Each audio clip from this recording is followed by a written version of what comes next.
Hello दोस्तों, आशा करता हूँ आप सब स्वस्थ और मस्त होंगे। दोस्तों, ये बात तो आप लोगों को पता ही है कि अगर एक मजबूत और बड़ी बिल्डिंग आपको बनानी है तो उसका फाउंडेशन बहुत ही मजबूत होना चाहिए।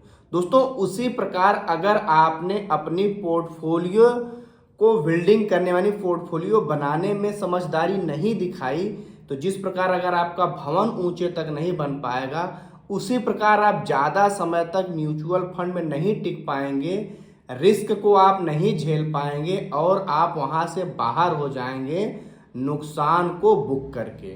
तो वो कौन सी गलती है जो आपको नहीं करनी चाहिए, वो सब हम इस वीडियो में डिस्कस करेंगे। और मार्केट अभी गिर रहा है तो उस सिचुएशन में आपको क्या स्टेप उठाना है, सबके बारे में जानेंगे। तो वीडियो को लाइक कर दीजिए और चलिए शुरुआत करते हैं। देखो दोस्तों, हमने कई बार बताया कि म्यूचुअल फंड में जितने भी सारे व्यक्ति हैं, पहली बात रिस्क की क्षमता सबकी अलग अलग होती है।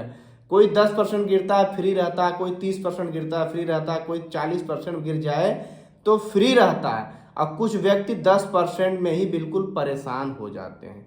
तो देखिए, पहली बात कि आप अपना पोर्टफोलियो बना रहे हैं तो सबसे पहले आपको अपने रिस्क की कैपेसिटी और आपकी इनकम ये तो आपको पता ही होगी।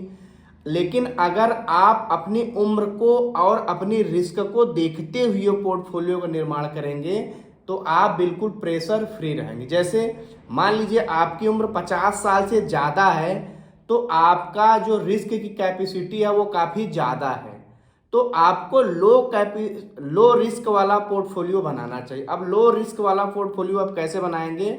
आपके पोर्टफोलियो का 60 से 70% स्मॉल कैप, 10% मिड कैप और 10% ही स्मॉल कैप या तो डेप्ट हाइब्रिड मिला के होना चाहिए। यानी आपका मैक्सिमम पैसा लार्ज कैप कंपनियों में होना चाहिए, कुछ डेप्ट और हाइब्रिड में।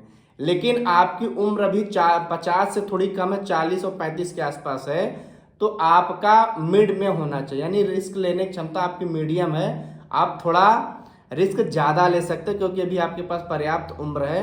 तो आपका 50% लार्ज कैप में, 20% मिड कैप में, 20% यानी स्मॉल और डेप्ट में होना चाहिए।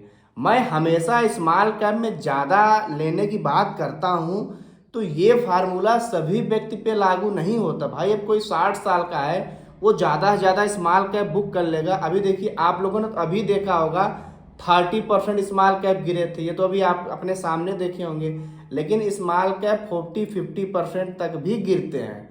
लेकिन फिर मैं क्यों बोलता हूं कि स्मॉल कैप में ज़्यादा से ज़्यादा आपको निवेश करना? दोस्तों, वो उनके लिए है जिनकी उम्र अभी बहुत ही कम है, यानी जो अभी 22 साल, 25 साल, 30 साल के अंदर है और अभी कमाना शुरू किए हैं, तो उनके पास एक लंबा समय है। वो 30 से 40 साल तक भी मार्केट में रह सकते हैं। लेकिन मैं हालांकि 20 से 25 साल ही बोलता हूँ स्मॉल कैप में। तो उनको अपना पैसा ज़्यादा से ज़्यादा स्मॉल कैप यानी 60 से 70% स्मॉल कैप में और 20 से 30% मिड कैप में और लार्ज कैप में बहुत ही कम 5% या 20 से 5% रख सकते हैं। तो अब आपने देखा कि आपकी रिस्क की क्षमता आपकी उम्र के हिसाब से डिसाइड हो रही है। आपकी उम्र अभी बहुत ही कम है तो आप बहुत ज़्यादा रिस्क ले सकते हैं, क्योंकि अभी आपकी सैलरी 20,000 है, अभी 25-30,000 आपकी सैलरी समय के साथ बढ़ेगी। लेकिन अगर आप उम्र के पड़ाव में ज़्यादा हैं, 50-55 साल में हैं, 60 साल के हैं, तो आप स्मॉल कैप आपके लिए फिर नहीं है। क्योंकि मान लीजिए स्मॉल कैप लगातार 2 साल गिरता रहा तो आप तो बिल्कुल प्रेशर में चले जाएंगे। तो आपको अपने रिस्क की कैपेसिटी और अपने उम्र को देखते हुए सॉरी पोर्टफोलियो का निर्माण करना चाहिए, जिस पर हमने घर के बारे में बताया। तो अगर आपने ये काम म्यूचुअल फंड में इन्वेस्टमेंट करने से पहले ही कर लिया सॉरी दोस्तों, थोड़ा सा तबीयत ठीक नहीं, इसीलिए भी आपने देखा होगा कल की वीडियो नहीं आ पाई है। इस समय गर्मी का सीजन है, लेकिन हम तब भी आप लोगों के लिए वीडियो बना रहे हैं तो आप लोग सपोर्ट जरूर करेंगे। तो हम ज़्यादातर प्रेशराइज यानी बताते हैं आप लोगों को स्मॉल कैप में डालने के लिए। अब बहुत सारे लोग पूछते हैं सर कौन से स्मॉल कैप, तो आपको सीधे सीधे टॉप 10 स्मॉल कैप उठा करके देख लेंगे, किसी भी प्लेटफार्म में आपको दिख जाएंगे।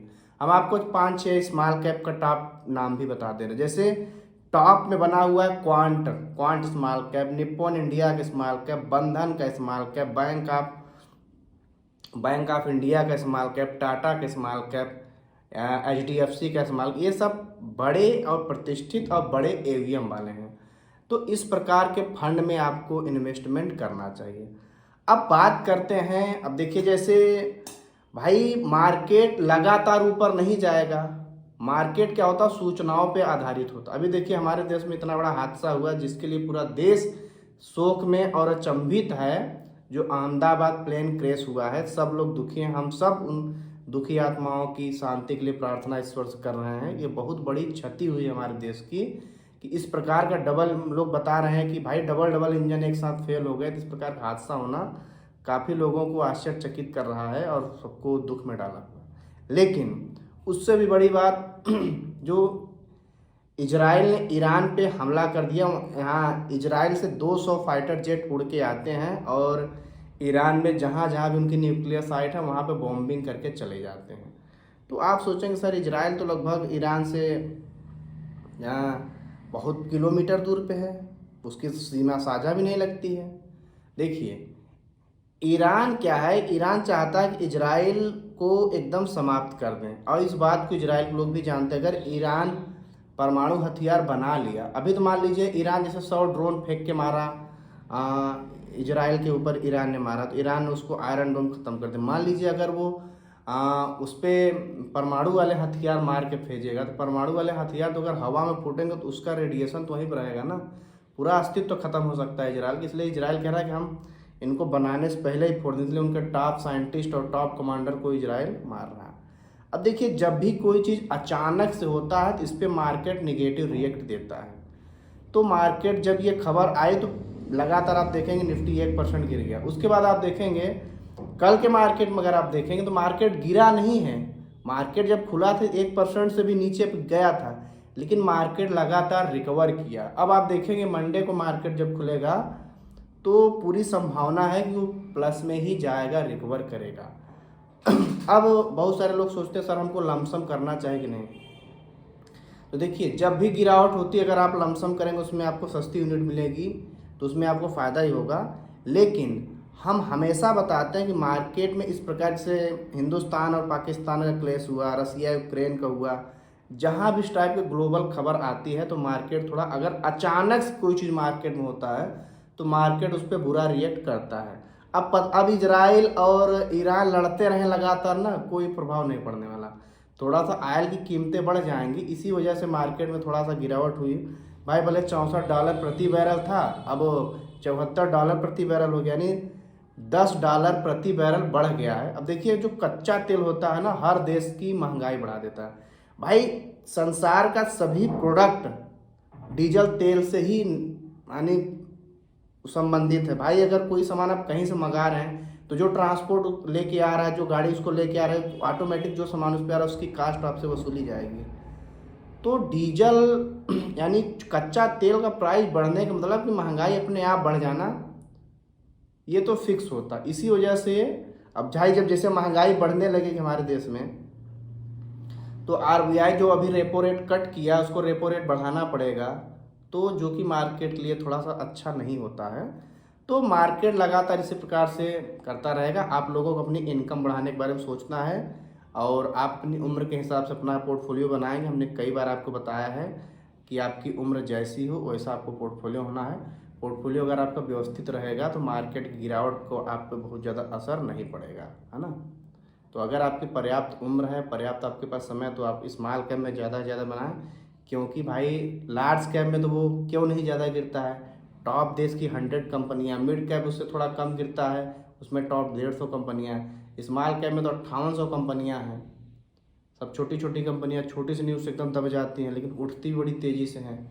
तो वो सब फंड मैनेजर मैनेज कर लेंगे, आप फंड मैनेजर पे छोड़ दीजिए। बस आपकी जो भी बचत का हो, ऐसा नहीं कि लोन लेकर के इन्वेस्ट करेंगे, नहीं भैया। लोन लेकर के आप किसी भी फंड में इन्वेस्ट नहीं करेंगे, ना तो लार्ज में, ना तो मिड में, ना तो स्मॉल में। भाई मार्केट में कोई सिक्योरिटी थोड़ी है कि लोन लेके हम लगा देंगे हो जाए, नहीं। लोन लेके आप बिल्कुल इन्वेस्ट नहीं करेंगे।